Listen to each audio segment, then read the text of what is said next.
लोकसभा की बात करते हैं। लोकसभा अध्यक्ष ओम बिरला खिलाफ विपक्ष द्वारा लाया गया विश्वास प्रस्ताव ने संसद की राजनीति में नया मोड़ ला दिया है। प्रस्ताव आने के बाद स्पीकर ओम बिरला ने इस प्रस्ताव के निपटने तक सदन में न जाने का फैसला किया है। उधर यह भी सवाल खड़ा हो गया है कि नेता प्रतिपक्ष राहुल गांधी ने अविश्वास प्रस्ताव पर हस्ताक्षर क्यों नहीं किए, जबकि कांग्रेस के सारे सांसदों ने हस्ताक्षर किए। लोकसभा में राष्ट्रपति के अभिभाषण पर धन्यवाद प्रस्ताव पर चर्चा के दौरान नेता प्रतिपक्ष राहुल गांधी को बोलने की इजाजत नहीं देने और कांग्रेस के महिला सांसदों पर सदन में अनुचित स्थिति पैदा करने के आरोपों पर विपक्ष नाराज हो गया। इसके अलावा 2 फरवरी को राहुल गांधी को राष्ट्रपति के अभिभाषण पर धन्यवाद प्रस्ताव के दौरान पूर्व सेना प्रमुख एवं नरवणे के अप्रकाशित संस्मरण से जुड़ा विषय उठाने की अनुमति स्पीकर ने नहीं दी।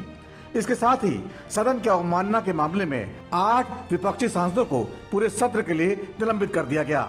विपक्ष का आरोप है कि लोकसभा में विपक्षी नेताओं को बोलने नहीं दिया जा रहा, जबकि सत्ता पक्ष के लोगों को कुछ भी बोलने की छूट दी जा रही है। इसको लेकर लोकसभा अध्यक्ष ओम बिरला को पद से हटाने के लिए प्रस्ताव लाने संबंधी नोटिस विपक्ष ने मंगलवार को लोकसभा सचिवालय को सौंप दिया।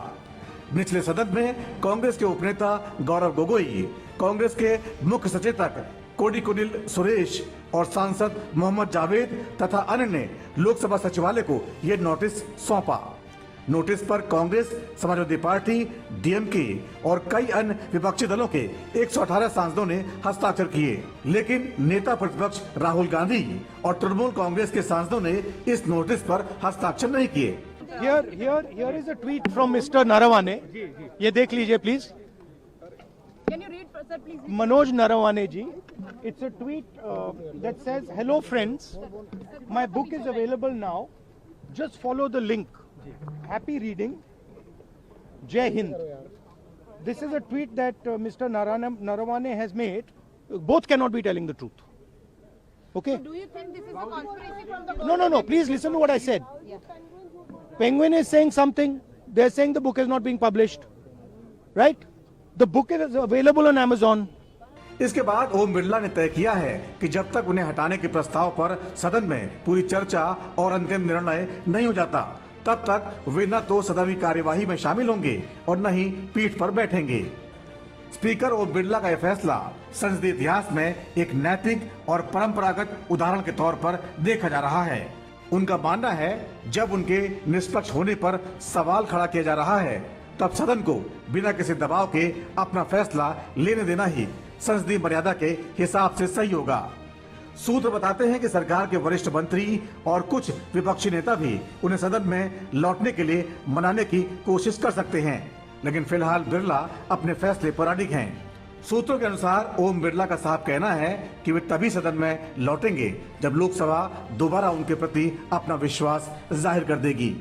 इस पूरे घटनाक्रम में 9 मार्च की तारीख बेहद अहम मानी जा रही है। संभावना है कि बजट सत्र के दूसरे हिस्से के पहले ही दिन स्पीकर को हटाने के प्रस्ताव पर चर्चा हो सकती है।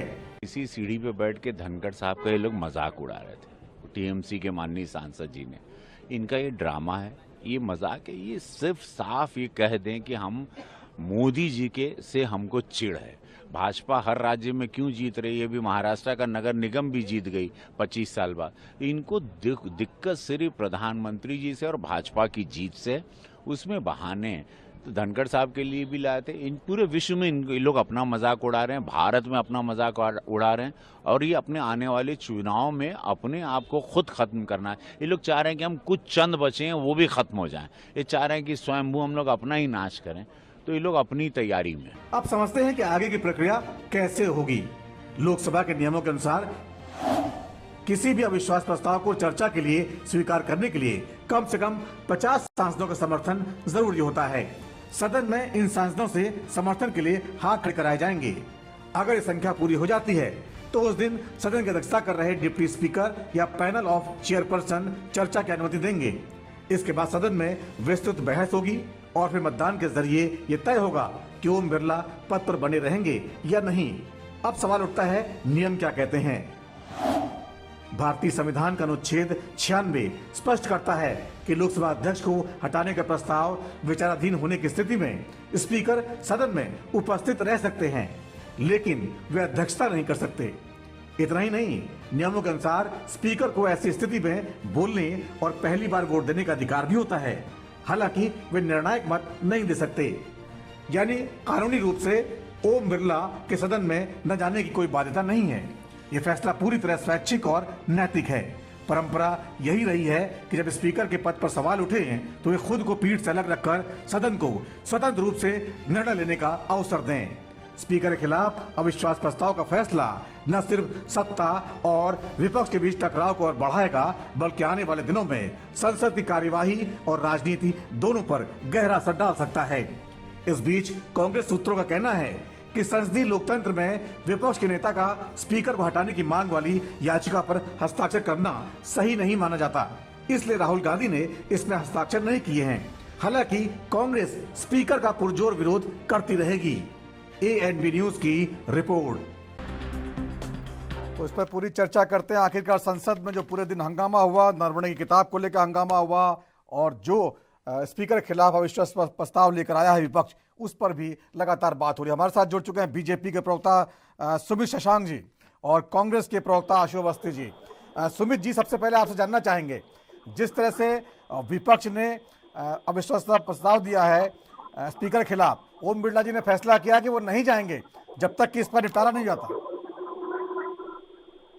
देखिए, देश की राजनीति को ध्रुवीकृत करने के लिए कहीं ना कहीं जिस तरीके से इंडी गठबंधन ने काम किया विगत 10-12 वर्षों में, सब देख रहे हैं। स्वस्थ राजनीतिक लोकतंत्र का और स्वस्थ राजनीतिक परंपरा का पालन करने का काम जिस तरीके से एनडीए कर रहा है, वहीं दूसरी तरफ विपक्ष जिस तरीके से कुंठित जीवन जी रहा है, आरोप प्रत्यारोप की राजनीति करना और सरकार की सहायता नहीं करना, ये कहीं ना कहीं मुझे लगता है ये दुर्भाग्यपूर्ण है। बात तब राष्ट्र हित की होती है, उस समय ये राजनीति करते हैं, लोक हित की होती है तो राजनीति करते हैं, और मुझे लगता है कि राजनीति करने के समय ये लोग और ज्यादा स्तरहीन हो जाते हैं। तो लोकतंत्र में मेरा स्पष्ट रूप से मानना है कि संसद का काम होता है राज्य के लिए नीति निर्माण करना, और राज्य के नीति निर्माणकर्ता जो हैं वो संसद के पटल पे होते हैं। तो आचरण की शुद्धता होनी चाहिए, व्यवहारिक ज्ञान भी होना चाहिए। मुझे लगता है कि सदन में अगर कोई व्यक्ति उछल कूद मचाता है, सदन की गरिमा का पालन नहीं करता है, सदन में किए जाने वाले बातों को जा करके लंदन में और अमेरिका के यूनिवर्सिटीज में बैठ करके बताता है और सदन में जा करके रिलैक्सिंग मोड में चला जाता है, कभी आंख मारता है तो कभी उस प्रकार की ऊंची हरकतें करता है, तो निश्चित तौर पे मुझे लगता है कि ऐसे लोगों के खिलाफ जब सदन की गरिमा को बनाए रखने वाले लोग एक्शन लेते हैं तो उनके ऊपर ये इस प्रकार का प्रस्ताव लाते हैं। ठीक है, बेहतर है, मुझे लगता है कि आशु जी हमारे साथ है। सुमित जी, आशु अवस्थी जी, किया है, आप लोगों ने जो अविश्वास प्रस्ताव तो दिया है, लेकिन 118 सांसदों का हस्ताक्षर है, लेकिन राहुल गांधी जी ने उसमें हस्ताक्षर नहीं किए हैं, तो क्या ये गंभीरता पे सवाल नहीं खड़े करता? देखिए, सदन जो है किसी के मानने या न मानने से नहीं चलता है। बीजेपी के प्रवक्ता कह रहे थे कि मेरा मानना है ऐसा और मेरा मानना है वैसा। सदन जो है उसके लिए नियम है, कानून है, उसी से चलता है।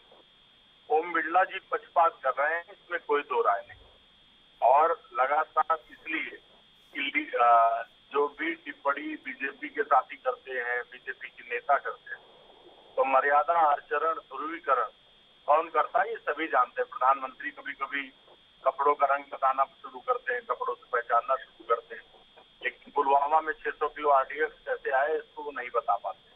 देश के अंदर लोगों को पहचानना शुरू कर देते हैं। पहलगाम में आतंकी हमला कैसे हुआ, 28 हमारे पर्यटकों की जान कैसे गई, इसका जवाब प्रधानमंत्री के पास नहीं। दूसरा, अगर लीडर ऑफ अपोजिशन संविधान अपने आप में खुद एक कॉन्स्टिट्यूशनल बॉडी, संवैधानिक संस्था, लीडर ऑफ अपोजिशन को आप बोलने नहीं देंगे।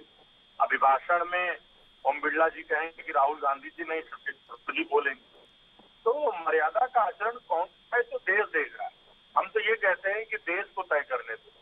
राहुल गांधी जी संसद में अपनी बात रख रहे हैं, उन्होंने देश के सामने अपनी बात रखी, खतरा निकाली। लेकिन आशु जी, बहुमत तो आपके पास है नहीं, अगर प्रस्ताव पर चर्चा होती भी है तो प्रस्ताव गिरना तय है। ऐसे में क्या हासिल होगा आपको इससे?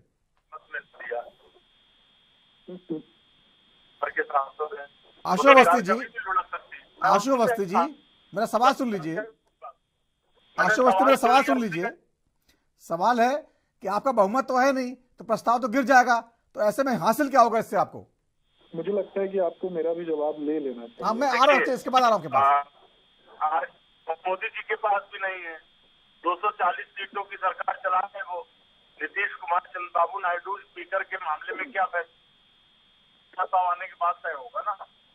तो आप ये कैसे कह सकते हैं कि मोदी सरकार के पास विश्वास पत्र है या मोदी सरकार बहुमत में? नहीं, वो तो एनडीए है ना, एकजुट एनडीए के पास बहुमत तो है। कौन कह रहा है बहुमत था? जब से इन्होंने समाज में जहर घोला है, यूजीसी का कानून लाए हैं और लोगों को आज चुनाव करा लीजिए, भारतीय जनता पार्टी 100 सीटें नहीं पाएगी पूरे देश में। मोदी की नौकरी तक घट चुकी है, तो बहुमत था, अब नहीं है। ठीक है, 240 सीटें। ठीक है, आप कह रहे हैं कि आपका प्रस्ताव जो है वो पारित हो जाएगा और ओम बिरला जी को हटा देंगे। सुमित शशांक जी जवाब दे दीजिए। जी, एक कहावत है, खिसियाई बिल्ली खंबा नोचे। तो ये चरितार्थ होता है पूरी तरीके से इंडी गठबंधन के लोगों का और इंडी गठबंधन के लोगों को। मुझे लगता है कि आपको जवाब लेना चाहिए, इतना हतोत्साहित नहीं होना चाहिए। चैनल पे लोग देख रहे हैं, तो मुझे लगता है कि इनको हतोत्साहित नहीं होना चाहिए। जब ये राष्ट्र हित के मुद्दे की बात करते हैं, तो उनको ये भी बताना चाहिए कि कांग्रेस पार्टी के नेता प्रसाद को मुंबई बम ब्लास्ट के आतंकवादी को बचाने के लिए कोर्ट का दरवाजा क्यों खुलवा रहे थे भाई साहब? अब ये बीच में बोलकर, ठीक है, आप दोनों एक साथ बोलेंगे तो आवाज देंगे। चलिए, आपकी बात आगे। बहुत आप दोनों का बहुत बहुत धन्यवाद, सुमित जी, आशु जी। तो जिस तरह से संसद में लगातार हंगामा हो रहा था, उसका गतिरोध आज दूर हुआ है।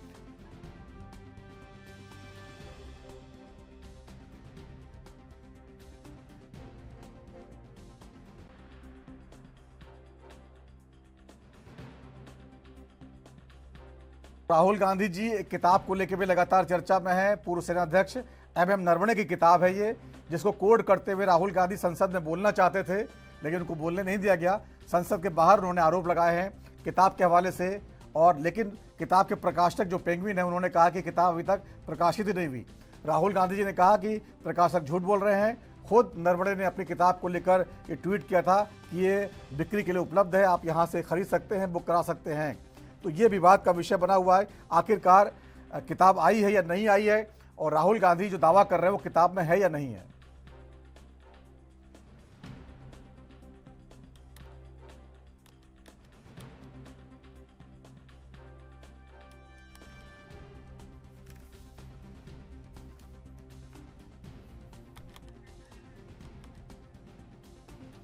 तो गतिरोध संसद में लगातार बना हुआ था। बजट सत्र के दौरान, बजट सत्र के 2 हिस्से हैं। पहले हिस्से की चर्चा चल रही थी और उस पर लगातार जो है हंगामा हो रहा था। तो ये किताब जो आई नरवणे साहब की, 4 स्टार्स ऑफ डेस्टिनी,